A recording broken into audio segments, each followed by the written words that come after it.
You're listening to the Learn Hypnosis podcast with Jason Linett and Richard Nongard. Build the confidence you need to work professionally as a hypnotist. Whether you're new to hypnosis or looking to sharpen your skills, join us live in Las Vegas in August of 2020. Learn more now at vegashypnosistraining.com. Here they are, Jason and Richard. Welcome to our next podcast adventure in learning about professional hypnosis. I'm actually excited. I'm Dr. Richard Nongard.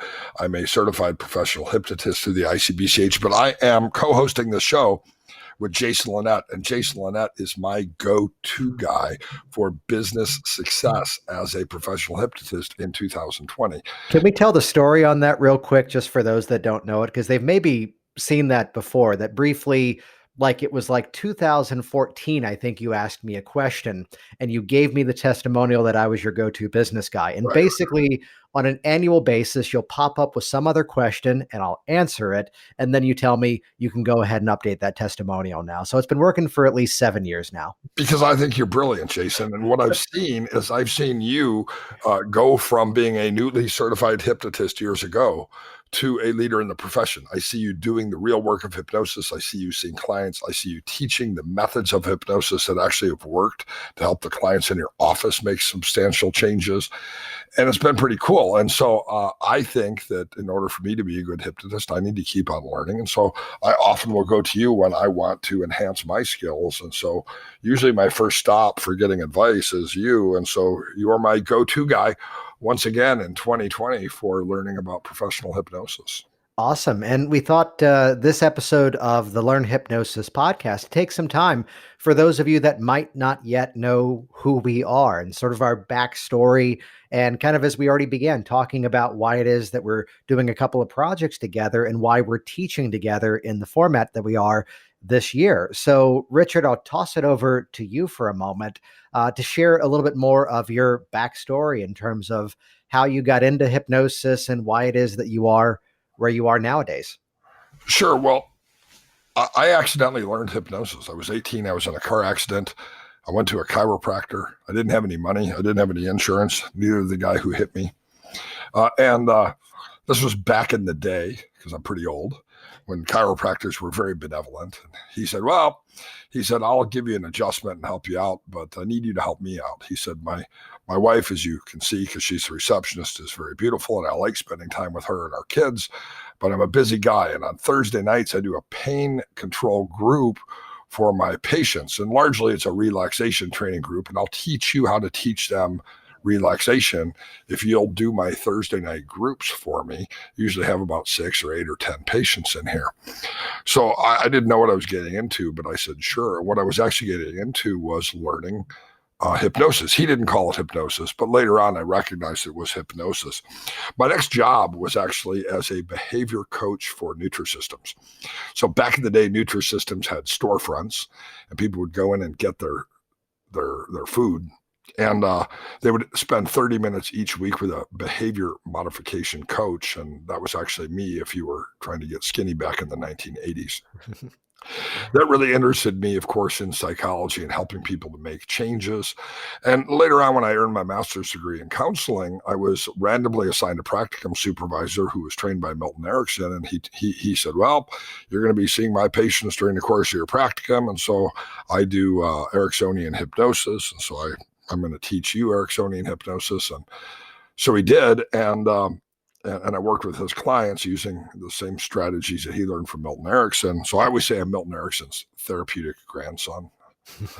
And but the cool thing was I was given a gift back then that has served me well through the rest of my life, not only changing my own life, but helping me to then go on and help others. I've written a number of books. I've written books on Ericksonian hypnosis. In fact, I've probably sold more hypnosis books than anyone else on the planet Earth at this point. I've written about 20 books on inductions, I've written a number of script books. My most recent book is on self-hypnosis, the 7 most effective strategies of self-hypnosis, because I practice hypnosis in my own life, as well as sharing those techniques with my clients.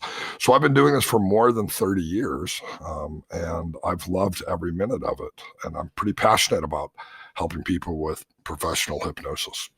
Yeah, which I'd share a background of my own, which is very different. Which, for those of you that are out there looking at jumping into this hypnotic profession, you've heard from Richard, who went through the process of licensing, as well as a marriage and family therapist, as well as a master's degree. When I took a very different route, I was sitting in the audience at an event at my college, and a stage hypnotist came out and did a program where he had my friends up there and they were doing all the funny things that would happen in a stage hypnosis show. And just something about that experience just grabbed my attention. And I went, I want to learn more about this. So this is where it became this journey of a little bit of self-study at the beginning, reading whatever books I can get my hands on, watching whatever videos I could track down, and admittedly jumped into a career doing motivational programs for high schools at the time, even before my official first certification training as a hypnotist. So I quite honestly began with that more presentational route, almost more entertainment, even though it was based on a positive message. And I can openly call myself out that I was there in my hypnotherapy training with no intention to sit down with clients. And now it's practically all that I do, which I love that nuance to the story, because many of you out there are interested, are curious, but you're not quite certain exactly where it's going to take you, which is part of the fun of learning something new, such as hypnosis. So eventually, I opened up Virginia Hypnosis, which is my local practice where I see a couple of dozen clients every week. We just celebrated, as of November 2019, 10 years in business in Northern Virginia, seeing clients within that respect. And then over the years, letting that now branch out into how we can apply hypnotic languaging patterns for people in business, putting out a best-selling book earlier last year in January of 2019, Work Smart Business. And in many ways, working my best to not just enhance the lives of my clients and, of course, enhance my own business, but really taking this profession to a place off in the future where, as my saying tends to go, the more we're all successful, the more we're all successful. So putting out a regular podcast series, the Work Smart Hypnosis podcast, highlighting people like Richard, like many of our peers in the industry, all from the mindset that, and this is, I think, critical for many of you out there to hear, we're in a society where some may be holding on to that idea around, well, I don't know if hypnosis is accepted where I am. I don't know if people are actually looking for that. And part of the context of what I do is look how far along we are in this community. So I give you that backstory as someone who's done a little bit of everything in this industry, but also it helps to highlight that there's not just one specific model of where you can take this stuff. I'd share part of the excitement for this upcoming event that we've got in August of 2020, which you can find the details on online at vegashypnosistraining.com, is that Richard and I go back about, I believe, 8 or 9 years now at this point. And we organized the Train the Trainer program for the ICBCH, the International Certification Board of Clinical Hypnotherapists. However, this is going to be one of the first times we're actually training hypnosis together. And one of the things that I'm the most excited about sharing the stage with Richard for this event is this passion, is this mindset towards what we now label as evidence-based hypnosis, that we're not just using techniques because they're the ones that we like using. And I have fun using this method as a client, which that's actually something I hear from time to time. It's instead this passion of looking at the research that's out there and how do we stay topical in terms of the research around what methods are actually working that are out there now versus what came from a manual 90 to 100 years ago. So this intention to consistently level up our skills in the profession and make sure our practitioners are working ethically and effectively in creating these results. So that's part of why I'm excited to be sharing the stage with Richard at this upcoming event. You said a few minutes ago that people sometimes wonder, is there a demand in my area? And the reality is people are looking for hypnotists no matter what area you're in.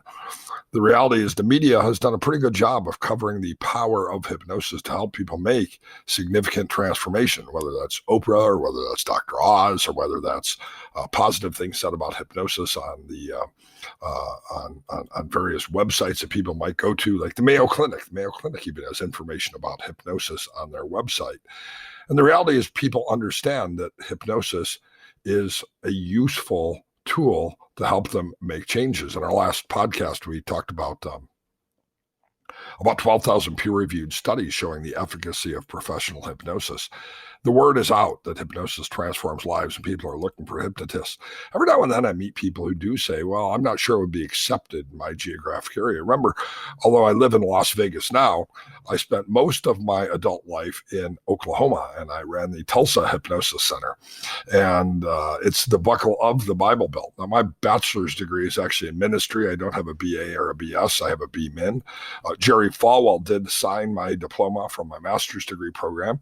And my doctorate is actually in cross-cultural engagement from a school of urban ministry, Baki Graduate University.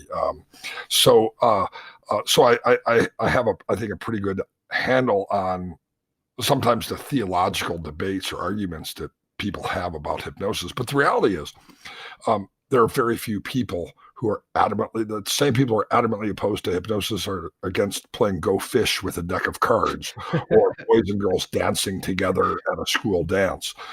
There really aren't too many people out there who are actually opposed to hypnosis. And even if there are some, there are 7 billion people on the planet Earth. I don't try to convince anyone. It's not my job to do so. The reality is I have found that no matter where I have lived, Las Vegas, Texas, Wichita, Kansas, Tulsa, Oklahoma, that there have been plenty of clients to fill my office. And this is a big draw, I'd say, in terms of who we are and what we're building with this upcoming event in August of 2020, which is that the first time I connected with Richard, I think you were living in Oklahoma. Yes. At the time, which I knew you as the guy running a hypnosis center there, seeing clients and really doing the work of professional hypnosis. The same as at that time, I've always been in Northern Virginia in this shape of what I do. And in that time frame, I moved from, different cities, different parts of the Alexandria area, just recently moving to Springfield, Virginia, which is basically the same neighborhood, the shape of this area. But having that experience of having done the work, having really seen the clients. So when you're in class with us and there's a question around, well, what would you do for this? What would you do for that? You're not going to be getting the theory, the armchair philosophy as to what might work. Between the two of us, we can pull out specific case studies over the years, and here's what the reporting issue was. Here's how we addressed it. And here's the result that they shared. And here's even some of the follow-up along the way too. Absolutely. Being able to share with people who take our classes what actually works is really important. And that's really the goal of this whole podcast series, sharing some of these ideas that work. All of these ideas are, of course, predicated on the work that we've done. I've had a opportunity to help people overcome a fear of flying that has kept them from pursuing a career that was important to them, or a fear of flying that kept them from having a meaningful relationship with their grandchildren who lived across the country. I've kind of specialized in working with, I call them bariatric clients. They are typically men who are in their 40s or 50s. They need to lose half their body weight in order to live. They've been ruled out as a candidate for bariatric surgery. It's the area of weight loss that I've kind of specialized in. I spent many years as a smoker, and so I made it my personal life goal to make back all of the money that I spent on cigarettes by helping people quit smoking.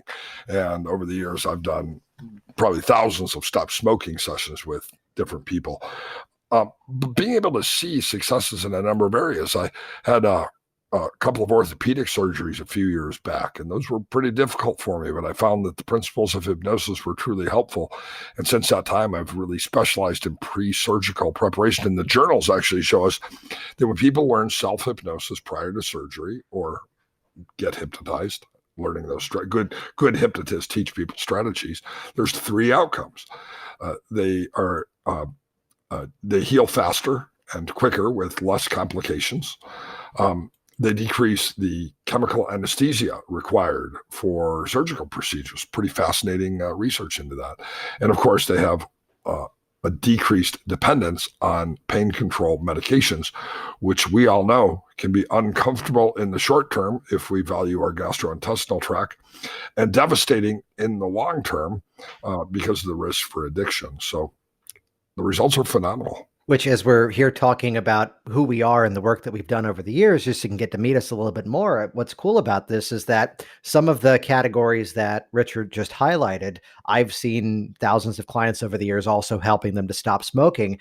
And this is kind of the exciting thing for you, whether you're just getting into hypnosis or whether you're looking to take those skills to that next level, which is that we have that opportunity at times. Yes, we can be the generalist. We can work with a little bit of everything. But it's where, as the business owner, I've kept up that momentum and that excitement by realizing there's specific categories that I get the most excited about working with. So I see a lot of high performance entrepreneurs, business owners, people who are at the top of their profession. And yet, in spite of their success, here's this classic fear of public speaking, which what's great about that category is you've got someone in front of you, almost like an athlete, who is used to doing the work necessary to create results. So immediately in front of me, I've got a motivated client who is going to follow my instructions. And I love when there's the specific deliverable on the result where they go, now that I overcame the speaking, I was able to stand out at my business and I got this promotion and here's what I'm now being paid. So really the beauty of this is for any personal change, I compartmentalize change into 4 simple questions. How do you feel now? How would you rather feel? What are those things you're doing now? And what are those things you'd rather be doing? And to realize for any community that has a specific need, you can be there as a hypnotist providing support to help them overcome those blocks that have been in their way. So briefly, before we wrap it up, Richard, can you chat a bit about our upcoming event, which is happening before the HypnoThoughts Live convention? I'm excited about it. HypnoThoughts Live is the largest hypnosis convention on the planet Earth.